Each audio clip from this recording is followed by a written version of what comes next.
नमस्कार। कुछ दिन पहले बड़ा एक हल्ला हंगामा मचा था जो हमारे देश के माननीय कानून मंत्री साहब हैं, माननीय किरण रिजिजू साहब, भाषण में जहाँ जाते थे बोलते थे कॉलेजियम सिस्टम ठीक नहीं है, कॉलेजियम सिस्टम ठीक नहीं है। तो कौन सा सिस्टम ठीक है ये नहीं बताते थे। पता नहीं मन में क्या चल रहा था, शायद बताते भी होंगे, पता नहीं। मेरे जानकारी में नहीं है कि बताते थे कौन सा सिस्टम ठीक है, लेकिन हाँ ये जरूर बोलते थे कॉलेजियम सिस्टम ठीक नहीं है, कॉलेजियम सिस्टम ठीक नहीं है, ये जरूर कहा करते थे। 2014 की 15 में एक एनजेएसी, इन्हीं लोग का सरकार था उस समय में, यही लोग लेकर के आए होंगे सर। एनजेएसी लाए थे, पार्लियामेंट में पास भी करवाए, पहले बिल लाए और उसको लोकसभा में या राज्यसभा में पास करवाए। अच्छा, ये भी देखिए, ये भी बड़ा एक अथी का बात है कि जब कोई भी मुद्दा आता है संसद में तो वहाँ पक्ष और विपक्ष हंगामा करना शुरू कर देता है। एक राय रहता ही नहीं है कभी। एक बोलेगा इरघाट, दूसरा बोलेगा बीरघाट। एक बोलेगा कि सूरज अगर बोल भी दिया सूरज जो है पूरब में उगता है, तो दूसरा बोलेगा नहीं नहीं पूरब में नहीं उगता है, वो तो पश्चिम में उगता है, पश्चिम में उगता है। आप ऐसे कैसे बोल, हर बात पर लड़ाई झगड़ा करेगा, ज्यादातर मामला पर लड़ाई झगड़ा करता है। ये ऐसा मामला कि इसमें एक भी पूरे संसद में एक भी व्यक्ति ऐसा नहीं था जो इसका, एक भी नेता ऐसा नहीं था जो इसका विरोध किया। क्यों? विपक्ष सोचा तो बढ़िया है, एक दिन हम भी आ जाएंगे, एक दिन हम भी एक दिन बन जाएंगे, एक दिन हम भी। राजनीति में तो सत्ता और विपक्ष तो चलते ही रहता है। सत्ता किसी का परमानेंट थोड़े होता है, 5 साल 10 साल 15 साल 20 साल, फिर दूसरा पार्टी आएगा सत्ता में तो सोचता है कि यार जब हम आएंगे तो फिर हम भी तो मलाई खाएंगे। तो नहीं किया उसको अपना जो है वो सब अपना एकमात्र वोट पड़ा था इस एनजेएसी के खिलाफ। एनजेएसी यानी नेशनल जुडिशियल अपॉइंटमेंट कमीशन के खिलाफ, और वो एक वोट था हमारे देश के जाने माने अधिवक्ता रहे, अब तो चल बसे, राम जेठमलानी जी का। मात्र एक वोट पड़ा था। उस व्यक्ति की उम्र मुझे लगता है कि 80 प्लस में होगी उस समय, 80 या 90 प्लस में। इतने बुजुर्ग व्यक्ति थे और उन्होंने इसके, और देश के जाना माना वकील, कौन नहीं जानता है, क्रिमिनल लॉयर, इंडिया के सबसे बड़े क्रिमिनल लॉयर के नाम से वो प्रख्यात है, राम जेठमलानी जी। कौन नहीं जानता है। देश के कानून मंत्री भी रहे हुए, देश के कानून मंत्री रहे। बहुत सारी जो पार्टियां आज विपक्ष में जो चल रही हैं, उन लोगों ने उनको अपने अथी से भी राज्यसभा में भेजा कि हमारे ऊपर जो कोई केस मुकदमा आएगा तो हमारे लिए लड़ेंगे। भेजा उनको अपने से राज्यसभा में। उन्होंने बोला कि नहीं, ये एनजेएसी ठीक नहीं है, ये देश हित में भी ठीक नहीं है और ये असंवैधानिक भी है। उन्होंने वोट किया, इसके खिलाफ उन्होंने वोटिंग किया। राम जेठमलानी जी, सिर्फ और सिर्फ एक राम जेठमलानी। अब बाकी सारा नेता जा करके इसके फेवर में वोट किया था। अब चले आते हैं, पहले जानते हैं कि एनजेएसी होता क्या है। या फिर कुछ लोगों को ऐसा भी लगता है कि जो जजेस की जो बहाली है, हाई कोर्ट और सुप्रीम कोर्ट के जजेस की, वो भी एक कंपटीशन के थ्रू होनी चाहिए, जैसे कि हम लोअर जुडिशियरी के जजेस की बहाली होती है, जैसे आईएएस ऑफिसर्स की बहाली होती है, आईपीएस ऑफिसर्स की बहाली होती है, आईआरएस ऑफिसर्स की बहाली होती है। उस प्रकार से हाई कोर्ट और सुप्रीम कोर्ट के जजेस की बहाली भी एक कॉम्पिटिटिव एग्जामिनेशन के थ्रू होनी चाहिए। एक बार बात कर लेते हैं इस पे भी, एक बार बात करते हैं। सपोज कीजिए मैंने एक रिटायर्ड आईएएस अफसर हैं जो यूपीएससी के चेयरमैन भी रहे हुए हैं, उनका मैंने एक इंटरव्यू देखा था। उस इंटरव्यू में उन्होंने बोला कि आईएएस की जो हम एग्जाम लेते हैं UPSC CSE, UPSC civil services examination, union public service commission civil services examination, जिस एग्जामिनेशन के through IAS officers, IFS officers, IFS मतलब Indian foreign service, Indian forest service नहीं, आईपीएस ऑफिसर्स, आईआरएस ऑफिसर्स, इन लोगों की selection होती है। तो उन्होंने बोला था कि हम 3 स्टेज में इसकी एग्जाम लेते हैं। एक होता है प्रीलिम्स पहला, दूसरा होता है मेंस, तीसरा होता है इंटरव्यू। प्रीलिम्स हम इसलिए लेते हैं, वो बच्चे को बस हम रेडी करने के लिए कैंडिडेट को लेते हैं कि be ready now for the examination, इसलिए हम प्रीलिम्स लेते हैं। प्रीलिम्स में उन्होंने बोला कि उसके हम मार्क्स को ऐड नहीं करते फाइनल रिजल्ट। प्रीलिम्स वो बस इसी के लिए होता है कैंडिडेट को के लिए, just be ready for examination, qualify कर गया या डिसक्वालीफाई। जो बच्चे क्वालिफाई कर जाते हैं वहां से फिर उनकी एक्चुअल एग्जामिनेशन शुरू होती है। वो तो बस एक प्रकार का वो वार्म अप है, बी रेडी फॉर एग्जामिनेशन, उसका बस अलार्म है प्रीलिम्स, जैसा उन्होंने बताया। यूपीएससी के चूंकि चेयरमैन रहे हुए तो उनकी बातों को तो मान ही सकते हैं। और उसके बाद में हम मेंस लेते हैं। मेंस में हम उनकी नॉलेज देखते हैं कि what kind of knowledge the candidate is having. Candidate के पास में कितनी नॉलेज है, इसको हम परखते हैं मेंस के थ्रू। Mains is for knowledge testing, mains है फॉर नॉलेज टेस्टिंग। और उसके बाद फिर हम इंटरव्यू लेते हैं, जो third stage of the examination है।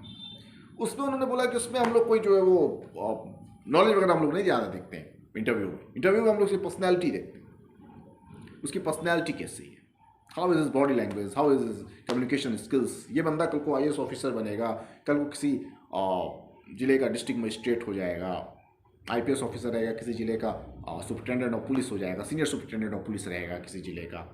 तो उसको पब्लिक से उसको इंटरेक्ट करनी होगी, पब्लिक से इंटरेक्ट करना, कैसे वो पब्लिक से इंटरेक्ट करेगा। इसके अलावा ये सब पब्लिक सर्विसेज है, पब्लिक से इंटरेक्ट करना होगा, फिर पॉलिटिशियन से इंटरेक्ट करना होगा, कैसे मतलब कैसा उसका जो आईक्यू लेवल उसका कैसा है, ये हम उसमें हम देखते हैं इंटरव्यू में। मेनली नॉलेज हम नहीं देखते इंटरव्यू में, उन्होंने ऐसा बोला। अब उन्हीं की बातों को, चूंकि हमारे देश में सबसे जो टफ एग्जामिनेशन माना जाता है वो आईएएस का ही माना जाता है, जो UPSC civil services examination, UPSC CSE. तो उनकी बातों पर जरा आप गौर कर लेते हैं। उन्होंने बोला कि हम जो है वो एग्जामिनेशन प्रीलिम्स लेते हैं just to make the candidates ready, be ready, ठीक है। उसके हम मार्क्स उन्होंने बोला हम ऐड नहीं करते, हम सिर्फ मेंस और इंटरव्यू के मार्क्स बस हम ऐड करके उसी बेसिस पर हम रिजल्ट निकालते हैं। और मेंस में हम नॉलेज के लिए लेते हैं, नॉलेज टेस्टिंग के लिए लेते हैं, और इंटरव्यू जो होता है वो उसकी पर्सनैलिटी देखने के लिए लेते हैं, ठीक। अभी फिलहाल यूपीएससी सिविल सर्विसेज एग्जामिनेशन में मेंस में एक सब्जेक्ट रखने का प्रोविजन है, जस्ट अ सिंगल सब्जेक्ट। पहले 3 हुआ करता था, बाद में शायद फिर 2 हो गया, अभी वर्तमान में बस 1 चल रहा है। आप हिस्ट्री रख लीजिए, वो एक लिस्ट ऑफ सब्जेक्ट्स वहाँ पे दिया हुआ, उसमें से आप कोई भी रख लीजिए। अब बात करते हैं, सपोज कीजिए कि कोई हिस्ट्री लेकर के आईएएस क्लियर करते हैं, उसकी बहुत अच्छी मार्क्स है हिस्ट्री में, या कोई मैथमेटिक्स लेकर के किसी ने क्लियर कर लिया, या फिर किसी ने जो है वो सिविल इंजीनियरिंग, ये भी एक सब्जेक्ट है, वहाँ पे सिविल इंजीनियरिंग, उसने सिविल इंजीनियरिंग रख करके उसने क्लियर उसने कर लिया। कोई सपोज कर लीजिए कि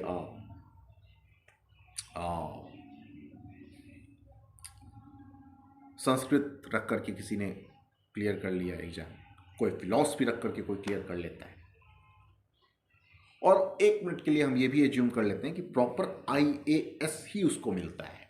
आईएएस जो होते हैं वो टॉप रैंकर्स को मिलते हैं, 99% जो लोग जनरली होते हैं वो फर्स्ट चॉइस अपनी IAS ही डालते हैं, क्योंकि देश की एक सबसे प्रीमियर सर्विस मानी जाती है इंडियन एडमिनिस्ट्रेटिव सर्विस को। तो ज़्यादातर लोग 99% लोग 1% ही होते हैं दूसरे सर्विसेज को फर्स्ट प्रेफरेंस पे डालते हैं, 99% IAS को ही डालते हैं। तो मान लेते हैं 1 मिनट के लिए कि IAS प्रॉपर वो बन भी गए, तो इस बात की तो कोई गारंटी तो बिल्कुल भी नहीं है कि जो हिस्ट्री सब्जेक्ट रख करके जो व्यक्ति IAS ऑफिसर बना है वो हिस्टोरियंस, जो रिनोर्ड हिस्टोरियंस हैं, जाने माने जो इतिहासकार हैं, उनसे ज़्यादा नॉलेज उनके पास में हिस्ट्री की होगी। उसने कितना वक्त उसने पढ़ा होगा हिस्ट्री? 2 साल 3 साल लोग ठीक से पढ़ लेते हैं तो वो भी IAS निकाल लेते हैं। एक जो हिस्टोरियन है वो 20 साल 25 साल उसने सिर्फ और सिर्फ हिस्ट्री पढ़ी है। उसने तो इन 3 सालों में भी हिस्ट्री पढ़ी होगी। इसके अलावा पता नहीं, मैंने तो तैयारी वगैरह कभी की नहीं है IAS वगैरह की, लेकिन चूंकि मैं जानता हूँ मेरे फैमिली में भी चूँकि काफ़ी लोग हैं जो सिविल सर्विसेज एग्जामिनेशन वगैरह क्लियर कर रखे हैं, मुझे पता है IAS वगैरह का, इस स्टेट PCS वगैरह का मुझे थोड़ी बहुत जो सुनता रहता हूँ। और फिर जो है वो एक साइड जनरल साइंस भी एक साइड सब्जेक्ट वगैरह होती है वहाँ पर, तो ये सब है। फिर एक इंटरव्यू है, उसमें भी फिर मार्क्स फिर मिलते हैं, तो बहुत सारे, फिर ऐसे राइटिंग भी एक होती है, ऐसे राइटिंग, तो बहुत कुछ है। तो ये कर दिया गया है कि एक कंपटीशन है जिसमें कि इंडिया के सबसे ज़्यादा जो प्रीमियर सर्विसेज के जो लोग हैं उनकी सिलेक्शन होती है। उसमें कैसे सिलेक्शन किया जाए, तो कुछ तो क्राइटेरिया बना देगा ना, तो उसका एक उसने फिक्स्ड क्राइटेरिया बना दिया।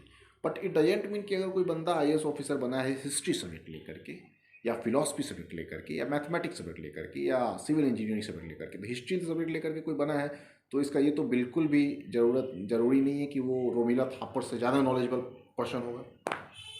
एक आध हो भी सकता है, संभव है, संभावना से मना नहीं किया जा सकता है, लेकिन वो एक आध ही हो सकता है। Exception is everywhere.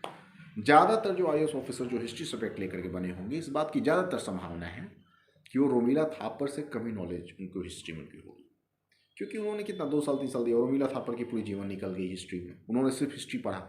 IAS officer बनने के लिए उन्होंने हिस्ट्री के अलावा और भी बहुत कुछ उसने पढ़ा होगा, उसने सिर्फ हिस्ट्री पढ़ा।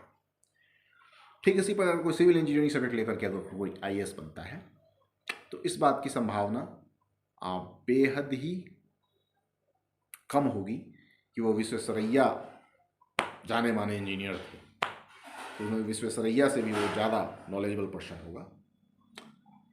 अब फिर वही एक्सेप्शन है, एवरीवेयर एक आध हो सकता है, बट ज़्यादातर की संभावना वही है कि, लेकिन विश्वेश्वरैया, लेकिन जब सिविल इंजीनियरिंग के बारे में किसी को जानना होगा तो एक IAS ऑफिसर जो सिविल सब्जेक्ट रख के बना है, सिविल इंजीनियरिंग सब्जेक्ट रख करके बना है, उससे ज़्यादा जो अप्रोप्रिएट पर्सन जो होते हैं वो उसे विश्वेश्वरैया होते हैं बताने के लिए। ठीक उसी प्रकार हिस्ट्री के बारे में अगर किसी को जानना है तो एक रोमिला थापर, वो एक ज़्यादा अच्छा प्लेटफॉर्म एक होती बताने के लिए कि हिस्ट्री में क्या हुआ था, as comparison to an IAS officer who got selected in IAS with an optional subject of history। ठीक उसी पर फिलॉसफी में बहुत सारे जाने माने फिलोसफर्स जो हैं उनकी नॉलेज उस IAS ऑफिसर से अधिक होगी जो फिलॉसफी सब्जेक्ट रख करके IAS क्लियर किया हो। इनफैक्ट आप चले आइए इसमें JNU के जो सीनियर प्रोफेसर्स जो होंगे, JNU के या DU के भी, आप जो टॉप कॉलेजेस वगैरह के जो सीनियर प्रोफेसर्स वगैरह होंगे, हिस्ट्री के होंगे, पॉलिटिकल साइंस के होंगे, फिलॉसफी के होंगे, इंग्लिश लिटरेचर के होंगे, उन लोगों का जो उनके सब्जेक्ट में नॉलेज जो है वो एक IAS ऑफिसर जो वो सब्जेक्ट रख करके IAS ऑफिसर बना है उसके कॉम्पेरेटिवली हो सकता है ज़्यादा नॉलेज हो, क्योंकि उन्होंने 15 साल 20 साल 10 साल 15 साल 20 साल 25 साल उसी सब्जेक्ट के बारे में उन्होंने सिर्फ पढ़ाई की है। IAS ऑफिसर 2 साल 3 साल इसने पढ़ाई किया उस सब्जेक्ट का, उसके बाद फिर ये सर्विस में आ गया, फिर इसकी फील्ड बदल गई, फिर ये दूसरे तरीके के फिर एक्सपीरियंसेस इसके पास में फिर आए, और उस दौरान भी हिस्ट्री के अलावा या फिलॉसफी जो भी ऑप्शनल सब्जेक्ट है उसके अलावा भी इसने और भी बहुत कुछ पढ़ा, जनरल साइंस पढ़ा और भी बहुत सारे सब्जेक्ट्स बहुत कुछ पढ़ा, to run in that race so that to win in that race. ऐसा ऐसा भी सम इसमें से कितने सारे जेएनयू के ऐसे भी सीनियर प्रोफेसर्स होंगे जो भी उस आईएएस के एग्जामिनेशन में बैठे होंगे, वो भी सेम सब्जेक्ट ही रख करके बैठे होंगे, लेकिन उनका सिलेक्शन हो सकता है ना हुआ होगा, उस आईएएस ऑफिसर का हो गया होगा उनका, क्योंकि उन्होंने सिर्फ एक ही पर उन्होंने हो सकता है सिर्फ फोकस किया, एक ही सब्जेक्ट के वो नॉलेजेबल पर्सन है। उन्होंने बहुत जो आईएएस ऑफिसर बना वो बहुत सारे सब्जेक्ट्स का उसको नॉलेज है, थोड़ा ही थोड़ा नॉलेज है, लेकिन बहुत सारे सब्जेक्ट्स का नॉलेज है, जिसके बदौलत वो आईएएस बन गया। उसको एक ही सब्जेक्ट का नॉलेज है, जो आज जेएनयू के सीनियर प्रोफेसर्स हैं, दोनों एक ही बैच में एग्जामिनेशन के लिए बैठे होंगे, बट उनको एक ही सब्जेक्ट, उनको वास्ट नॉलेज था, and because of that he didn't get select in IAS. तो इस वजह से जो है सो हमारे लोअर जुडिशियरी में तो ठीक है, चल सकता है, बट जब आप हाई कोर्ट और सुप्रीम कोर्ट के जजेस की जब आप बात करते हैं तो उसकी जो क्राइटेरिया है ना, उसमें है कि 10 साल वकील होना चाहिए, 10 साल किसी हाई कोर्ट सुप्रीम कोर्ट में वकील होना चाहिए, या कोई रिनोन्ड जुरिस्ट होना चाहिए। अब जुरिस्ट क्या होता है? जो साइंस की दुनिया में साइंटिस्ट को कहते हैं, जो मैथमेटिक्स, आप लोग इसको ऐसे ही समझ लीजिए, जो साइंस की दुनिया में साइंटिस्ट को कहते हैं, जो मैथमेटिक्स की दुनिया में मैथमेटिशियंस को कहते हैं, जो फिजिक्स की दुनिया में शायद फिजिसिस्ट को कहते हैं, जो फिलॉसफी की दुनिया में फिलोसफर्स को कहते हैं, और जो लिटरेचर की दुनिया में शायद लिटरेरी मैन को कहते हैं शायद, उसी प्रकार लॉ की दुनिया में वही जुरिस्ट को कहते हैं। तब लॉ के भी जो विद्वान जो लोग हैं, जिन्होंने दुनिया भर की किताबें लॉ की पढ़ रखी हो, जो एक रिनोन्ड जुरिस्ट है, जाने माने जुरिस्ट हैं, जिनको लोग जानते हैं, जैसे कि सालमंड थे, ऑस्टिन, डाइसी। हमारे देश की अगर बात कर लीजिए तो डॉक्टर भीमराव अंबेडकर थे, फिर डॉक्टर भीमराव अंबेडकर का नाम हो गया, फिर आपको जस्टिस इंदु मल्होत्रा, फिर आपको एक नाम ले लीजिए राम जेठमलानी। इन लोगों को एक जुरिस्ट मान लीजिए। वो राम जेठमलानी जिन्होंने उसके खिलाफ वोटिंग किया था, एनजेएससी के खिलाफ। तो आप समझ लीजिए, तो वो लोग बनते हैं हाई कोर्ट और सुप्रीम कोर्ट के जज। या तो रिनोन्ड जुरिस्ट होना चाहिए, या तो 10 साल प्रैक्टिसिंग होनी चाहिए हाई कोर्ट में, हाई कोर्ट सुप्रीम कोर्ट के वकील की तरह, या सुप्रीम कोर्ट के जज बनना चाहते हैं तो 5 साल मिनिमम जो है वो हाई कोर्ट के जज होना चाहिए। तो ये तो ठीक है, एक्सपीरियंसेस, इसमें बहुत सारी एक्सपीरियंसेस मिलती है उसको, इतने सालों का 10 साल एडवोकेसी में ठीक है। अब वहाँ तुरंत आप फ्रेशर में एकदम से आप जो है वो अपॉइंट कर देंगे, तुरंत आप एक एग्जामिनेशन के थ्रू आप तुरंत हाई कोर्ट और सुप्रीम कोर्ट में आप उसको जज बना देंगे। तो सुप्रीम कोर्ट पूरे देश का वो अदालत है, पूरे देश की अदालत है।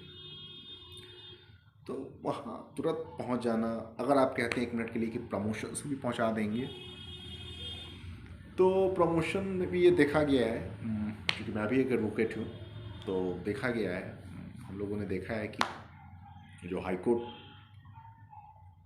में वैसे जो जज होते हैं जो कि एडवोकेसी बैकग्राउंड से हैं, वैसे जजेस के कंपैरेटिवली जो कि लोअर जुडिशियरी से प्रमोट होकर के हाई कोर्ट में जज बने हैं, उनके कंपैरेटिवली मच इफेक्टिव है। इसलिए क्योंकि हाई कोर्ट सुप्रीम कोर्ट के कामकाजों को वो जानते रहते हैं, एंड एडवोकेट्स को भी जो है वो एडवोकेट एक्ट में कहा गया है, advocates are the officers of the court. जज के बाद तो एडवोकेट्स लोगों की वैल्यू होती है कोर्ट्स में। तो आज जज साहब कोर्ट में जो होता है उस तरह बैठते हैं जज साहब, और बीच में टेबल वगैरह होता है, कोर्ट मास्टर वगैरह बैठते हैं, और फिर इस तरफ जो होते हैं वो एडवोकेट्स होते हैं जो अपनी बातों को रखते हैं। तो यही एडवोकेट्स एक दिन जो है इधर से जब उधर जा कर के बैठते हैं, तो इधर का भी उनको काफ़ी प्रैक्टिकल उनका ये रहता है, एक्सपोजर रहता है इधर का, क्योंकि वही बात, क्योंकि सास भी कभी बहू थी, जज भी कभी वकील था तो उनको भी बात अच्छे से पता होता है कि वकील क्या क्या गेम खेलेगा, क्या क्या खेल खेलेगा, क्या सच्चाई है नहीं सच्चाई। और हाई कोर्ट और सुप्रीम कोर्ट के जजेस को ये मैंने नोटिस किया है, समझ जाते हैं वो सब कुछ। और वो अगर जब सवाल पूछना शुरू कर देते हैं ना, तो मैंने देखा है कितने सारे जो सच्चाई होती है, आईएएस ऑफिसर्स, आईपीएस ऑफिसर्स, मतलब जो कुछ लिपापोती का जो काम जो करते रहते हैं, कि थोड़ा हम केस को लिपापोती अगर जब सवाल पूछना शुरू कर देते हैं तो सच्चाई खुद ब खुद ही सामने आ जाती है, क्योंकि एक्सपीरियंस, पहले वकील रहे हैं, एक से एक उन्होंने केसेस उन्होंने देख रखे हैं। और ऐसे वैसे वकील तो बनते नहीं हैं, जितने भी बनते हैं वकीलों का भी जैसे वो आप ट्रैक रिकॉर्ड आप एक बार जैसा चेक कर लीजिए, कभी कैसे कैसे वकील रहे हुए हैं, तो वो लोग बनते हैं।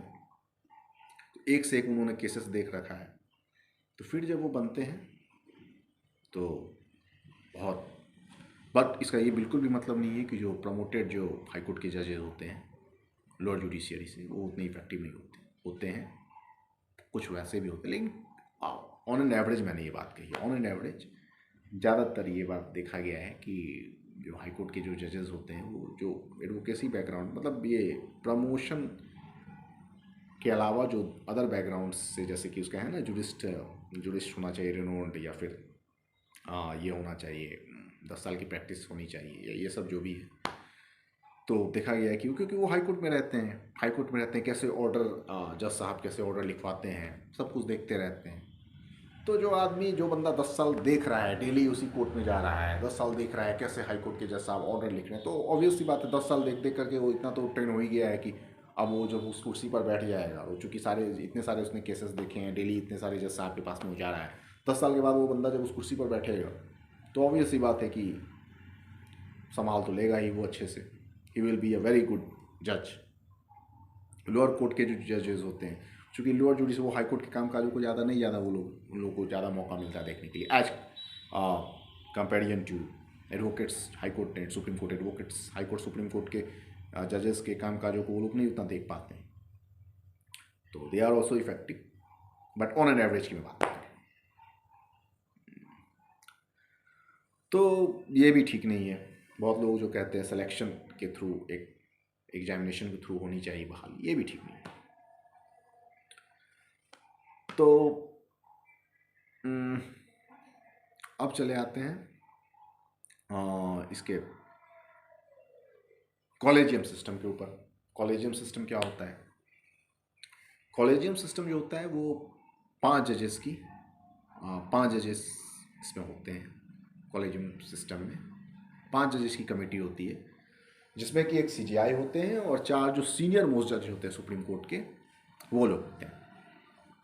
और जो सुप्रीम कोर्ट के जजेस या फिर सीजीआई की बहाली के लिए उनका जो नाम होता है वो रिकमेंड करते हैं प्रेसिडेंट के पास में, और उसके बाद में फिर उनकी अपॉइंटमेंट हो जाती है। ये जो एलिजिबिलिटी क्राइटेरिया मैंने बताई थी, ये सब देखते हैं और उस बेसिस पर में फिर हो जाती है। अब इसमें कॉलेजियम सिस्टम पर में ये आरोप लगता है, अच्छा फिर हाई कोर्ट के जो जजेस की जो बहाली होती है और हाई कोर्ट के जजेस की जो ट्रांसफ़र वगैरह होती है, उसके लिए भी यही कॉलेजियम सिस्टम होता है। और बस इसमें 5 लोग के सदस्य के बदले 3 लोगों का सदस्यता रह जाता है। जैसे कि उसमें होते हैं सीजीआई प्लस 4 सीनियर मोस्ट जजेस, इसमें होंगे सीजीआई प्लस 2 सीनियर मोस्ट जजेस, टोटल 3 इसमें रहेंगे, उसमें 5 इसमें 3, जो हाई कोर्ट के जजेस की नियुक्ति और हाई कोर्ट के जजेस की ट्रांसफ़र के लिए का काम उन्हीं लोगों के जिम्मे होता है। तो अब इसमें जो होता है, थोड़ा सा भाई भतीजावाद का इसमें आरोप लगता है। कॉलेजियम सिस्टम पर में भाई भतीजावाद का आरोप लगता है। आज तक जितने भी सीजीआई हुए हैं हमारे देश में, उसमें से अभी के जो सीजीआई हैं, सीजीआई डीवाई चंद्रचूड़, ये अभी के पहले और अभी तक के एकमात्र ऐसे सीजीआई हैं जिनके पिताजी भी सीजीआई रहे हैं, और 7 साल से भी शायद अधिक समय तक सीजीआई रह चुके हैं हमारे देश के, इनके पिताजी। और इनके बारे में मैंने कहीं पर मैंने पढ़ा था कि अभी जो सुप्रीम कोर्ट के जितने भी आज तक के जितने भी सीजीआई थे, उसमें सबसे अधिक तेज़ी से जो केस का निपटारा हो रहा है वो अभी के हमारे जो सीजीआई हैं, जस्टिस डीवाई चंद्रचूड़, इनके कार्यकाल में हो रहा है। और कहीं पर मैंने ये भी पढ़ा था कि इनका जो जीवन शैली है, 11 साढ़े 11 बजे रात को सोते हैं और 3:30 बजे सुबह में उठ जाते हैं, और तैयार वगैरह होकर के शायद 4:30 बजे से फाइल देखना शुरू करते हैं और 10 साढ़े 10 तक की लगातार फाइल देखते हैं। 10 साढ़े 10 से फिर कोर्ट की टाइम शुरू हो जाती है। ये भी एक जानने वाली बात है। बहुत से लोगों को ऐसा भी लगता है कि जजेस की जीवन बहुत आसान होती है, बस 10 से 5 गए और कोर्ट ख़त्म होने के बाद में जज की छुट्टी। ऐसा नहीं होता है। हम लोग जब कोर्ट में जब जाते हैं तो कई बार होता है कि जैसे कोर्ट में क्या होता है ना कि आप कोई भी फाइल, पहले वो जो है वो एक ड्राफ्टिंग होती है। मेनली एडवोकेट्स का काम होता है ड्राफ्टिंग और आर्ग्यूमेंट। तो फाइल पहले आपको वहाँ रिटर्न में पहले वहाँ आपको देना पड़ता है और फिर उस पर बहस होती है। फिर बाद में भी जजेस को और कुछ लगता है कि ये चाहिए, वो डॉक्यूमेंट्स चाहिए, वो तो वो बोलते हैं कि आप इसको जमा करवा दीजिए, उसको जमा करवा दीजिए। और फिर वो आराम से बोलते हैं ठीक है मैं इसको देखूंगा। और वो कई सारे ऐसे केसेस होते हैं जिसकी फाइल को वो रात में घर जाने के बाद भी वो देखते रहते हैं कि इसमें क्या है। और तब जो फिर जो नेक्स्ट जो हियरिंग पड़ती है, जो नेक्स्ट तारीख पड़ती है, उस पर में आते हैं और फिर वो कुछ डिसीजन देते हैं। या फिर और भी हमारे कानून में ऐसा प्रोविज़न है कि सबको मौका मिले, तो या तो नेक्स्ट हियरिंग मिली, क्योंकि हमारे समाज देश का, हमारे कानून का ये है कि न्याय सबको मौका मिलना चाहिए, तभी वो फैसला देते हैं। वो घर ले जा करके पहले सारी फाइलें वो पढ़ते हैं, या तो वहाँ पढ़ते हैं या फिर फाइलें लेके घर भी चले जाते हैं। तो ऐसा नहीं है कि जजेस का जो काम है वो सिर्फ बस 10 से 5 का ही काम है, रात में भी उनकी फाइलें पढ़ते रहते हैं। तो अभी के हमारे जो जस्टिस CJI DY चंद्रचूड़ जी हैं, तो ये भी काफ़ी फाइलें वगैरह 3:30-4 बजे तक तैयार होकर के 4 साढ़े 4 उसके बाद ये भी फाइलें वगैरह सारा देखने लग जाते हैं। और ही is a very effective CJI, चूँकि आया है कि सबसे अधिक जल्दी जो केसेस की निपटारा चल रहा है वो अभी के CJI जो DY चंद्रचूड़ है उनके अथी में हो रहा है। तो we can not say that he is a failure CJI, he is a very efficient, very effective CJI, he is a very efficient CJI।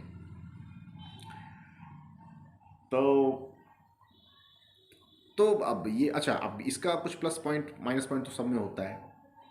तो इस बात से मना भी नहीं किया जा सकता है कि जो है वो होता होगा, संभावना तो बनती है कि जान पहचान में बना देते होंगे। बट इसका एक प्लस पॉइंट भी है। तो प्लस पॉइंट ये है कि जो कॉलेजियम सिस्टम में जो चूँकि जजेस एडवोकेट्स डेली उनके कोर्ट में जाते हैं बहस करने के लिए, तो उनको जानते रहते हैं, उनको पता है कि ये कैसा ये नॉलेज रखता है लॉ की, इसके पास में कैसी नॉलेज है, मेरे कोर्ट में इतना बार अपीयर हुआ है, कैसी नॉलेज है इसकी लॉ के ऊपर। तो उन्हें ये सब बात पता होता है जो जजेस वगैरह होते हैं सुप्रीम कोर्ट के। तो उस हिसाब से जो है होता है वो फिर अब हाई कोर्ट के भी जो जजेस होते हैं वो स्टार्टिंग होता है, हाई कोर्ट की भी एक टीम होती है जो उसमें कि एक चीफ जस्टिस होते हैं हाई कोर्ट के और शायद 2 सीनियर मोस्ट जजेस होते हैं, वो लोग फिर देखते हैं। और फिर वहाँ से वो मतलब शुरुआत वहीं से होती है हाई कोर्ट के जजेस की नियुक्ति की। फिर वहाँ से वो चीफ मिनिस्टर के पास में फाइल भेजते हैं, फिर chief minister union law minister के पास में भेजते हैं, ऐसे ही कर करके होता है। तो वो लोग चूँकि जानते रहते हैं सब कुछ कि क्या होता है, कैसे हमारे वकील साहब, ये वकील कैसा है, कैसी इसके पास में लॉ की नॉलेज है, तो उसको बनाते हैं। तो ये तो ठीक है। अब किसी को अगर जानेगा ही नहीं कि वो कैसा वकील है और उसको सुप्रीम कोर्ट और हाई कोर्ट में उसको जज नियुक्त कर देना, तो ये तो ठीक नहीं है। और माइनस पॉइंट लोग इसमें कि ये भी कह देते हैं कि इसमें जानते हैं इस वजह से उसको बना देते हैं, बट इसको मैं एक प्लस पॉइंट के तरीके से लेता हूँ। जानते हैं अच्छा वकील है तभी तो बनाते हैं। और जितने भी आज तक जो सुप्रीम कोर्ट के जजेस और हाई कोर्ट के जजेस जो बने हैं, आप उनका ट्रैक रिकॉर्ड एक बार जैसा देख लीजिए, उन्होंने कैसे कैसे केसेस उन्होंने लड़े हैं पहले, आप एक बार पहले देख लीजिए। और उसके बाद आप कोई भी आपको लचर पचर बैकग्राउंड का आपको नहीं, आपको उसमें मिलेगा लचर पचर उठ करके अचानक से हाई कोर्ट सुप्रीम कोर्ट का वो जज बन गया। एक से पहले वो एक अव्वल दर्जे का पहले वो वकील रहा है, या फिर कानून का जो जुरिस्ट है, एक रेनोल्ड जुरिस्ट रहा हुआ है, तभी वो उस कुर्सी पर पहुंचा है, वैसे नहीं कोई पहुंचता है। तो NJSC, अब चले आते हैं एक बार NJSC पर। में NJSC क्या होता है पता नहीं, शायद मैंने ये डिस्कस भी कर दिया, नहीं मुझे याद नहीं, कर दिया तो कोई नहीं किया तो मैं फिर से बोल देता हूँ। NJSC क्या होता है? NJSC national judicial appointment commission. इसमें जो है वो टोटल 6 सदस्य की इसमें टीम इसमें होती है। इसमें जो है वो 6 सदस्य की इसमें, मतलब ये तो एक बार पास किया गया था, इसमें 6 सदस्य की इसमें टीम इसमें है, जिसमें कि एक CJI है, 2 सुप्रीम कोर्ट के सीनियर मोस्ट जजेस रहेंगे, एक यूनियन लॉ मिनिस्टर रहेंगे और 2 जो है वो सम्मानीय व्यक्ति रहेंगे, जिनका कार्यकाल जो है वो 3 साल का होगा और 3 साल के बाद में दोबारा वो फिर से नहीं बन सकते इस टीम के सदस्य। तो अब जो है वो अब अच्छा, वो जो 2 लोगों का जो ये नियुक्ति होगी, उन 2 लोगों की, जो 2 सम्मानित लोग हैं जिनका 3 साल की नियुक्ति होता है, उसकी नियुक्ति करेगा कौन? उसके लिए एक कमेटी है, जो कमेटी 3 लोगों की होगी। उस कमेटी में एक होंगे सीजेआई, एक होंगे पीएम और एक होंगे लोकसभा के लीडर ऑफ अपोजिशन। अब आप समझ लीजिए कि 2 हो गए नेता और एक हो गए हमारे जज महोदय। तो नेता जिसको चाहेंगे वही बनेगा वहाँ पर, ऑब्वियस सी बात है। तो दोनों नेता मिलकर 2 लोगों की कमेटी है। तो इसमें ऐसा भी हो सकता है कि एक पक्ष वाला अपना बना ले एक आदमी को, और एक विपक्ष वाला एक अपना आदमी को बना ले, या फिर दोनों हो सकता है पक्ष वाला ही अपना रखे, बोले कि अभी हम सत्ता में हैं, अभी हमारा आदमी रहेगा। कुछ भी हो सकता है, या तो हो सकता है पक्ष विपक्ष दोनों मिल करके एक वहाँ पर अपना बना लेगा एक आदमी जो जज की नियुक्ति करेगा, सुप्रीम कोर्ट के जजेस की। अब जो वो व्यक्ति, वो दोनों मिल करके, वो दोनों आप लगा लिए सरकार का आदमी हो गया, क्योंकि दोनों नेताजी लोगों ने उसको बहाल किया है, तो वो दोनों हो गया सरकार का आदमी। एक आपको हो गया यूनियन लॉ मिनिस्टर, वो तो है ही है सरकार का आदमी, वो तो ऑफिशियली है। तीन हो गए सुप्रीम कोर्ट के जज, सीजीआई और 2 सीनियर मोस्ट जज। अब यहाँ हो गई, यहाँ बात हो गया 50-50। अब यहाँ हो गया 50-50। तो 50-50 पर में जो है सो कैसे फिर होगा? तो ये तो हमारे जो है वो संविधान के बिल्कुल खिलाफ है, जैसा कि हमारे सुप्रीम कोर्ट ने भी इसको असंवैधानिक करार दिया था। ये तो बिल्कुल ही संविधान के खिलाफ है। आप कैसे आखिर आप जुडिशियरी न्यायपालिका में, सुप्रीम कोर्ट के जजेस में आप कैसे आखिर आप अपनी टांग आप उसमें अड़ा सकते हैं? आप कोई अधिकार नहीं बनता है अपना टांग अड़ाने का सुप्रीम कोर्ट के जज की नियुक्ति में। जुडिशियरी हमारा इंडिपेंडेंट है, उसको इंडिपेंडेंट ही रहने देना चाहिए, नहीं तो फिर वही हो जाएगा ब्यूरोक्रेसी वाली बात। जैसे आज ब्यूरोक्रेसी का जैसे है ना, कभी कोई नेता सताता है, नेता अगर सत्ताधारी पार्टी का है तो उसके खिलाफ जब लड़ाई लड़ने जाइएगा तो ब्यूरोक्रेसी से बहुत कम ही उम्मीद रखिएगा। सत्ताधारी पार्टी का अगर वो नेता है तो लात मार के भगा देगा, उल्टा सीधा चीज़ आपके ऊपर, और पता चलेगा झूठा आपके ऊपर चार्ज लगा करके आपको जेल में आपको ठूस देगा। जब सत्ताधारी, जब लड़ाई जब होती है ना, तो उस वक्त बस एक ही चीज़ याद आता है उस समय, न्यायपालिका। क्यों? क्योंकि वो स्वतंत्र है और न्यायपालिका के ही शरण में हम लोग जाते हैं उस समय, और न्यायपालिका हमें कुछ रिलीफ प्रदान करती है तो करती है। और मैं एक बात आपसे फिर से मैं कह देता हूँ, मैं ये बात बार बार कहता रहता हूँ, और आज इस वीडियो के माध्यम से भी मैं एक बात मैं कहना चाहता हूँ। Legislature, executive, judiciary. लेजिस्लेचर नेता, एग्जीक्यूटिव नेता प्लस अफसर, जुडिशियरी जज। जा करके किसी नेता और अफसर के बंगला को जा करके जरा एक बार देख लीजिए, उसके गाड़ी को जरा जा करके एक बार देख लीजिए, उसके संपत्ति को जा करके एक बार देख लीजिए, उसके ऐश्वर्य को जा करके एक बार जरा देख लीजिए, और ज़रा एक हाईकोर्ट और सुप्रीम कोर्ट के जज की मकान जाकर देख लीजिए, उसकी गाड़ी देख लीजिए, उसका ऐश्वर्य देख लीजिए। रिटायरमेंट के बाद, अफसर का मैं बोल रहा हूँ, रिटायरमेंट के बाद, नेता की जब कुर्सी चली गई उसके बाद, और जज साहब महोदय की भी जब कुर्सी चली गई उसके बाद, आपको फ़र्क समझ में आ जाएगा। अभी भी कितना भी जुडिशरी पर में कोई आरोप लगा दे, लेकिन ये फैक्ट है, अभी भी देश का जुडिशरी जितना ईमानदार है कॉम्परेटिवली टू लेजिस्लेचर और एग्जीक्यूटिव, तो दोनों तो बहुत बेईमान है।